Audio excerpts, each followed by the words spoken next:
Price lord. ದೇವರ ಅತಿ ಪರಿಶುದ್ಧ ನಾಮಕ್ಕೆ ಸ್ತೋತ್ರವಾಗಲಿ. ಮತ್ತೊಂದು ದಿನವನ್ನು ಕಾಣುವಂತೆ ದೇವರು ಸಹಾಯ ಮಾಡಿದ್ದಕ್ಕಾಗಿ ಸ್ತೋತ್ರ. ಆತನು ಮಾಡಿದೆಲ್ಲ ಉಪಕಾರಗಳಿಗಾಗಿ, ಎಲ್ಲ ಆಶೀರ್ವಾದಗಳಿಗಾಗಿ ದೇವರಿಗೆ ಸ್ತೋತ್ರವನ್ನು, ಮಹಿಮೆಯನ್ನು ಸಲ್ಲಿಸುತ್ತೇನೆ. ಇಂದಿನ ವೇದ ಅಧ್ಯಯನಕ್ಕಾಗಿ ಒಂದು ವಾಕ್ಯವನ್ನು ಓದಿಕೊಳ್ಳೋಣ. 2 ಕೊರಿಂಥ 9ನೇ ಅಧ್ಯಾಯ 2ನೇ ವಾಕ್ಯ. ನಿಮ್ಮ ಮನಸ್ಸು ಸಿದ್ಧವಾಗಿದೆ ಎಂಬುದು ನನಗೆ ಗೊತ್ತುಂಟು. ಅಪೊಸ್ತಲನಾದ ಪೌಲನು ಕೊರಿಂಥದವರಿಗೆ ಮೊದಲ ಪತ್ರಿಕೆಯನ್ನು ಬರೆದು ಅವರನ್ನು ವಾಕ್ಯದಲ್ಲಿ, ಸತ್ಯದಲ್ಲಿ ದೃಢಪಡಿಸಿ ಅವರಲ್ಲಿದ್ದಂತಹ ಕ್ರಮವಿಲ್ಲದ ಕಾರ್ಯಗಳನ್ನು ಕ್ರಮಪಡಿಸಿದ ನಂತರ 2ನೇ ಕೊರಿಂಥ ಪತ್ರಿಕೆಯನ್ನು ಬರೀತಾನೆ. ಅದಕ್ಕೆ ಕಾರಣವೂ ಸಹ ನಮಗೆ ಗೊತ್ತಿದೆ. 1ನೇ ಕೊರಿಂಥ ಪತ್ರಿಕೆಯನ್ನು ಬರೆದಾಗ ಕೆಲವರು ತಮ್ಮನ್ನು ಕ್ಲಿಯರ್ ಮಾಡ್ಕೊಳ್ತಾರೆ, ತಮ್ಮನ್ನು ಸರಿಪಡಿಸ್ಕೊಳ್ತಾರೆ. ಅದಾದ ನಂತರ ಆದರೆ ಕೆಲವರು ಏನು ಮಾಡ್ತಾರೆ, ವಿರೋಧ ಮಾಡ್ತಾರೆ. ಪೌಲ ಯಾರು ನಮಗೆ ಹೇಳೋದಕ್ಕೆ ಅನ್ನೋ ರೀತಿಯಲ್ಲಿ ವಿರೋಧ ಮಾಡ್ತಾರೆ. ಹೀಗೆ ವಿರೋಧ ಮಾಡಿದಂಥ ಸಮಯದಲ್ಲಿ ಪೌಲ ಅವರನ್ನು ಖಂಡಿಸಿ ಅದನ್ನು ಅಕ್ಸೆಪ್ಟ್ ಮಾಡಿದವ್ರಿಗೆ ಕೃತಜ್ಞತೆ ಮತ್ತು ಅಕ್ಸೆಪ್ಟ್ ಮಾಡದೇ ಇರೋರಿಗೆ ಖಂಡಿಸುವುದಕ್ಕಾಗಿ ಈ ಪತ್ರಿಕೆಯನ್ನು ಬರೀತಾನೆ. ಇದರಲ್ಲಿ ಮುಖ್ಯವಾಗಿ 8ನೇ ಅಧ್ಯಾಯದಲ್ಲಿ ಬಂದಾಗ ಪೌಲನು ಮಕದೋನ್ಯ ಸಭೆಯವರ ಔದಾರ್ಯವನ್ನು ಅಥವಾ ಉದಾರ ಮನಸ್ಸನ್ನು ಈ ಕೊರಿಂಥದವರಿಗೆ ತಿಳಿಸಿ ಅವರಲ್ಲೂ ಸಹ ಒಂದು ಔದಾರ್ಯವನ್ನು ಹುಟ್ಟಿಸುವಂತಹ ಪ್ರಯತ್ನವನ್ನು ಪೌಲ ಇಲ್ಲಿ ಮಾಡ್ತಾ ಇದ್ದಾನೆ. ನೀವು ಸಹ ಸಹಾಯ ಮಾಡಬೇಕು. ಯಾಕೆಂದರೆ ಕೊರಿಂಥ ಸಭೆಯವರು ಅವರು ಕೊಡೋದಕ್ಕೆ ಮನಸ್ಸಿದೆ, ಆದರೆ ಕೇಳಿದ್ರೆ ಕೊಡ್ತಾರೆ. ಮಕದೋನ್ಯದ ಸಭೆ ಅಥವಾ ಫಿಲಿಪಿಯ ಸಭೆಯವರು ತಿಳಿದು ಸಹಾಯ ಮಾಡುವವರು. ಈಗ ಪೌಲ ಈ ಕೊರಿಂಥದವ್ರಿಗೆ ಹೇಳ್ತಾ ಇದ್ದಾನೆ, ಮಕದೋನ್ಯದವರು ನೋಡಿ ಉದಾರ ಮನಸ್ಸಿನಿಂದ ಸಹಾಯ ಮಾಡ್ತಾ ಇದ್ದಾರೆ, ಉದಾರ ರೀತಿಯಲ್ಲಿ ಹೆಲ್ಪ್ ಮಾಡ್ತಾ ಇದ್ದಾರೆ, ನೀವು ಸಹ ಅದೇ ರೀತಿಯಲ್ಲಿ ಮಾಡಬೇಕು ಎಂಬುದಾಗಿ ಪೌಲ ಅವರಿಗೆ ಹೇಳಿದ ನಂತರ ಅವರ ಸಂಗಡ ಮಾತಾಡಿ 9ನೇ ಅಧ್ಯಾಯಕ್ಕೆ ಬಂದಾಗ ಅವ್ರು ಹೇಳ್ತಾರೆ, ನಿಮ್ಮ ಮನಸ್ಸು ಸಿದ್ಧವಾಗಿದೆ ಎಂಬುದು ನನಗೆ ಗೊತ್ತುಂಟು. ಅದರ ಅರ್ಥ ನಿಮ್ಮ ಮನಸ್ಸು ರೆಡಿಯಾಗಿದೆ ಕೊಡುವುದಕ್ಕಾಗಿ. ಇವತ್ತು ವಾಕ್ಯವನ್ನು ಕೇಳುವಂಥ ದೇವರ ಮಕ್ಕಳೇ, ನಾವು ಸದಾಕಾಲ ಸಿದ್ಧವಾಗಿರಬೇಕು. ಯಾವುದಕ್ಕಾದರೂ ಸರಿ ಸಿದ್ಧ ಮನಸ್ಸು ನಮ್ಮಲ್ಲಿ ಉಂಟಾಗಬೇಕು. ಪೌಲ ಎಫೆಸದವರಿಗೆ ಬರಿತಾನೆ, ಸುವಾರ್ತೆಯನ್ನು ಸಾರುವುದಕ್ಕಾಗಿ ಸಿದ್ಧ ಮನಸ್ಸೆಂಬ ಕೆರ ಎಂಬುದಾಗಿ ಹೇಳ್ತಾನೆ. ಅದರರ್ಥ ಸಿದ್ಧ ಮನಸ್ಸು ಯಾವಾಗಲೂ ಇರಬೇಕು, ರೆಡಿಯಾಗಿರಬೇಕು ನಾವು. ಇಲ್ಲಿ ಪೌಲ ಮಾತಾಡ್ತಾ ಇರೋದು ಹಣ ಕೊಡುವಂಥ ವಿಷಯದಲ್ಲಿ, ಎಫೆಸದಲ್ಲಿ ಮಾತಾಡ್ತಾ ಇರೋದು ಸುವಾರ್ತೆ ಸಾರುವಂತಹ ವಿಷಯದಲ್ಲಿ. ಹಾಗಾದರೆ ನಮ್ಮ ಮನಸ್ಸು ಯಾವಾಗಲೂ ಏನಾಗಿರಬೇಕು, ರೆಡಿಯಾಗಿರಬೇಕು. ಪ್ರತ್ಯೇಕವಾಗಿ ದೇವರು ನಮ್ಮಿಂದ ಏನು ಬಯಸ್ತಾನೆ ಅಂತ ಹೇಳಿದ್ರೆ, ನಾವು ಕಷ್ಟದಲ್ಲಿರುವ, ಕೊರತೆಯಲ್ಲಿರುವ, ಇಕ್ಕಟ್ಟಿನಲ್ಲಿರುವಂತಹ ವ್ಯಕ್ತಿಗಳಿಗೆ ಸಹಾಯ ಮಾಡುವುದಕ್ಕೆ ಸದಾ ಕಾಲ ನಾವು ಸಿದ್ಧವಾಗಿರಬೇಕು.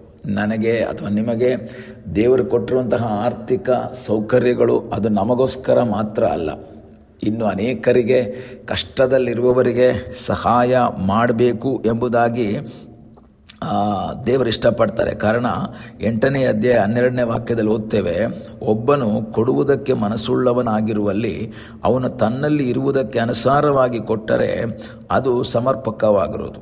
ಅವನಿಗೆ ಇಲ್ಲದ್ದನ್ನು ದೇವರು ಕೇಳಿಕೊಳ್ಳುವುದಿಲ್ಲ. ನಂತರ ಇತರರಿಗೆ ಕಷ್ಟ ಪರಿಹಾರವಾಗಿ ನಿಮಗೆ ಕಷ್ಟ ಆಗಬೇಕು ಅಂತಲ್ಲ, ಸಮಾನತ್ವವಿರಬೇಕೆಂಬುದೇ ನನ್ನ ತಾತ್ಪರ್ಯ. ಪೌಲ ಹೇಳ್ತಾ ಇದ್ದಾನೆ, ಅವರು ಸಹ ನಿಮ್ಮ ಶರೀರದ ಒಂದು ಅಂಗಗಳಾಗಿರುವಾಗ ಅವರಲ್ಲಿ ಕೊರತೆ, ನಿಮ್ಮಲ್ಲಿ ತುಂಬಿಸುವಿಕೆ ಇದು ಸರಿಯಲ್ಲ. ನಿಮ್ಮಿಂದ ಸಾಧ್ಯವಾದದ್ದನ್ನು ಯಾರೂ ಯಾರಿಗೆ ಹಣ ಕೊಟ್ಟು ತೃಪ್ತಿ ಮಾಡೋಕ್ಕಾಗಲ್ಲ. ಅದು ನನಗೂ ಚೆನ್ನಾಗಿ ಗೊತ್ತಿದೆ. ಎಷ್ಟು ಕೊಟ್ಟರೂ ಸಹ ತೃಪ್ತಿ ಆಗದಂತಹ ಜನ ಈ ಲೋಕದಲ್ಲಿದ್ದಾರೆ, ವಿಶ್ವಾಸಿ ಸಮೂಹದಲ್ಲಿದ್ದಾರೆ. ಆದರೂ ಸಹ ದೇವರು ನನ್ನಿಂದ ನಿಮ್ಮಿಂದ ಬಯಸುವಂಥದ್ದೇನು ಅಂದರೆ, ನಮ್ಮ ಮನಸ್ಸು ಸಹಾಯ ಮಾಡುವುದಕ್ಕಾಗಿ, ಸುವಾರ್ತೆ ಸಾರುವುದಕ್ಕಾಗಿ ಸದಾ ಸಿದ್ಧವಾಗಿರಬೇಕು. ಎಲ್ಲಿ ಸನ್ನಿವೇಶ ಸಿಗ್ತದೋ, ಎಲ್ಲಿ ಸನ್ನಿವೇಶ ಅನುಕೂಲವಾಗ್ತದೋ, ಎಲ್ಲಿ ಮಾಡಬೇಕಾದಂಥ ಸನ್ನಿವೇಶ ನಮ್ಮ ಮುಂದೆ ಬರ್ತದೋ ಅದನ್ನು ಮಾಡುವುದಕ್ಕೆ ನಾವು ತಯಾರಾಗಬೇಕು ಎಂಬುದನ್ನು ದೇವರು ಇಷ್ಟಪಡ್ತಾರೆ. ಪೌಲ ಇವರಿಗೆ ಹೇಳ್ತಾ ಇದ್ದಾರೆ, ನಾನು 9ನೇ ಅಧ್ಯಾಯ 1ನೇ ವಾಕ್ಯ, ದೇವಜನರಿಗೋಸ್ಕರ ನಡೆಯುವ ಸಹಾಯ ಕಾರ್ಯವನ್ನು ಕುರಿತು ನಿಮಗೆ ಬರೆಯುವುದಕ್ಕೆ ಅವಶ್ಯವಿಲ್ಲ. ಮತ್ತೆ ಮತ್ತೆ ಬರೆಯುವ ಅವಶ್ಯಕತೆ ಇಲ್ಲ, ಕೊಡ್ರಿ ಅಂತ ಹೇಳೋ ಅವಶ್ಯಕತೆ ಇಲ್ಲ. ಕೆಲವು ಸೇವಕರುಗಳು ಯಾವಾಗಲೂ ಹಣ ಕೊಡ್ರಿ, ದಶಭಾಗ ಕೊಡಿ, ಕಾಣಿಕೆ ಕೊಡಿ ಅಂತ ಹೇಳ್ತಾನೇ ಇರ್ತಾರೆ ಕೆಲವರು. ಆದರೆ ಕೆಲವು ಸೇವಕರುಗಳು ಹೇಳೋದೇ ಇಲ್ಲ ಅದನ್ನು.